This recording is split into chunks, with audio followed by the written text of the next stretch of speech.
जिस राजा को हमने वोट देके 2 बार प्रधानमंत्री बनाया था, उससे न्याय मांगने के लिए इन्होंने क्या किया? दुष्यंत चौटाला ने, मनोहर लाल खट्टर जी ने, नरेंद्र मोदी जी ने दिल्ली के बॉर्डर के ऊपर, हरियाणा के बॉर्डर पर दीवारें चढ़वा दी। जैसे कभी मुगलों ने हमारे साहबजादों को चिढ़ने के लिए करा था, वही काम इन्होंने लाखों किसानों के साथ किया। बड़े बड़े भाले लगा दिए, हमारे बच्चों की बंदूकों की संगीनें और उनकी नालियां हमारी छातियों की तरफ करवा दी। 750 किसानों ने कुर्बानी दी, शहादत दी।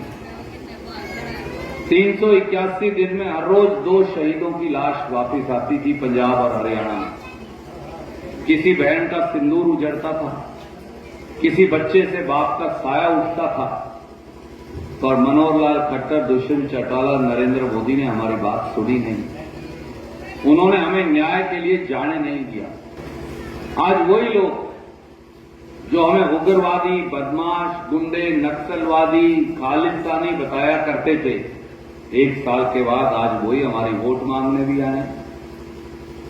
सरपंच साहब, अगर हम कल तक आप और मैं खालिस्तानी थे और नक्सलवादी थे, फिर आज हमारी वोटों की जरूरत क्या है? इस बात का कोई जवाब बीजेपी के किसी लीडर के पास नहीं। और अब अगला हमला बोल रखे संविधान पर। ये वोट का अधिकार छीनना चाहते हैं। कई साथी कह देते हैं, भाई संविधान खत्म करेंगे बाबा साहब अम्बेडकर का, तो एससी बीसी के साथियों का अधिकार खत्म हो जाएगा। वो तो हो ही जाएगा, सच कह रहे। एससी बीसी पर अगला हमला। ये जो आरक्षण का अधिकार बाबा साहब अम्बेडकर, पंडित जवाहरलाल नेहरू, सरदार वल्लभ भाई पटेल, मौलाना अबुल कलाम आजाद, डॉक्टर राजेंद्र प्रसाद ने दिया, ये तो एससी बीसी वर्ग से छीनना चाहते ही हैं, परंतु ये इस देश में से वोट का प्रजातंत्र खत्म करना चाहते हैं। तो मेरे बुजुर्गों, मेरे नौजवान साथियों, मेरी माताएं बहनें यहां मौजूद हैं, मैं आपसे एक ही अरदास लेकर आया हूं।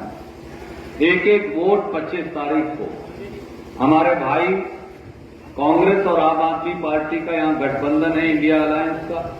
हमारे भाई डॉक्टर सुशील गुप्ता जी चुनाव लड़ रहे हैं, जिनके बड़े भाई महावीर गुप्ता जी आपके बीच में हैं।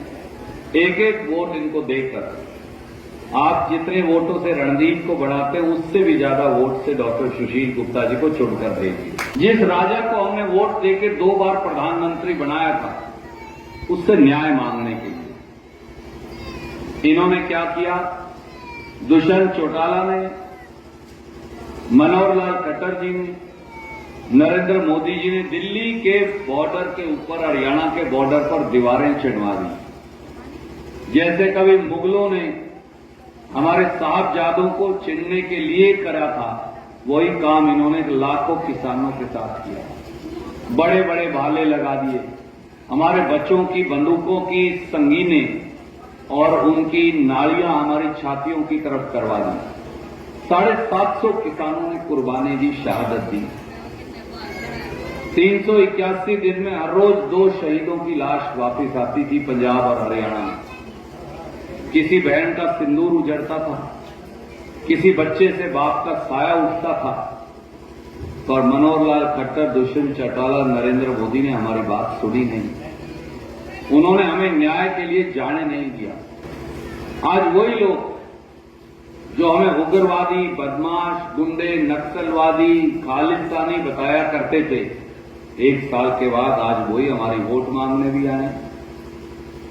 सरपंच साहब, अगर हम कल तक आप और मैं खालिस्तानी थे और नक्सलवादी थे, फिर आज हमारी वोटों की जरूरत क्या है? इस बात का कोई जवाब बीजेपी के किसी लीडर के पास नहीं। और अब अगला हमला बोल रखे संविधान पर। ये वोट का अधिकार छीनना चाहते हैं।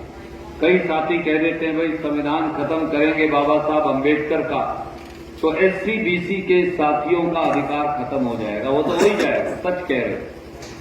एससी बीसी पर अगला हमला।